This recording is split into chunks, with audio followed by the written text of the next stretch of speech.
പെരുമ്പാവൂരിൽ നിന്നൊരു 15 കിലോമീറ്റർ ഉള്ളിലേക്ക് മാറിയിട്ടൊരു സേഫായിട്ട് കുളിക്കാൻ പറ്റിയൊരു ഹിഡൻ സ്പോട്ടിലേക്കാണ് ഞങ്ങൾ ഇന്ന് പോകുന്നത്. ഫാമിലി ആയിട്ടും ഫ്രണ്ട്സായിട്ടും കുട്ടികളൊക്കെ ആയിട്ട് നമുക്ക് ചില്ല് ചെയ്യാനും എൻജോയ് ചെയ്യാൻ പറ്റിയൊരു പുതിയൊരു സ്പോട്ടും കൂടിയാണിത്. നമ്മുടെ പെരുമ്പാവൂരിലെ പാണൻകുഴി എന്ന ഒരു എക്കോ ടൂറിസം കൂടിയാണിത്. ചേട്ടാ, നമ്മുടെ ഈ പാണൻകുഴിനെ പറ്റിയുള്ള കാര്യങ്ങളൊന്നും നമുക്ക് പറഞ്ഞുതരാമോ? ഇത് പാണൻകുഴി എന്ന് പറയുന്നത് ഇവിടെ ഇതൊരു 15 വർഷം മുമ്പ് തുടങ്ങിയതാണ് എക്കോ ടൂറിസം. ഇവിടെ ആദ്യം ആൾക്കാർ ഇവിടെ വന്ന് ചുമ്മാ വന്ന് ഇവിടെ വന്ന് കപ്പയും ഒക്കെ ഉപയോഗിച്ചിരുന്നുകൊണ്ട് കിടന്നുറങ്ങി നേരം എടുത്ത് പോകും. ഇപ്പോൾ രാത്രി കിടന്നുണ്ടെങ്കിൽ ആനയുടെ പറയാണ്, ആന വന്ന് നിന്നും ശല്യം ചെയ്യും.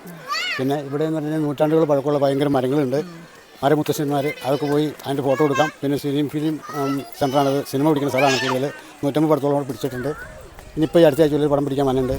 പിന്നെ അങ്ങനെ പിന്നെ ഇവിടെ നല്ല ലൊക്കേഷനാണ്. ഇത് വന്നിട്ടുണ്ടെങ്കിൽ ആൾക്കാർക്ക് രാവിലെ വന്നിട്ടുണ്ടെങ്കിൽ വൈകുന്നേരം നമുക്ക് പോകുള്ളൂ. നല്ല അന്തരീക്ഷവും മലിനീകരമില്ലാത്ത വായു ശ്വസിക്കാനും എല്ലാത്തിനും കൂടിയാണ് വന്നത്. ഇവിടെ നമുക്ക് ഫാമിലി ഒക്കെ ആയിട്ട് സേഫായിട്ടൊന്ന് കുളിക്കാം, സേഫായിട്ടൊന്ന് കുളിക്കാം, ആഹാരം കഴിക്കാം, എല്ലാം ഉണ്ടാവും.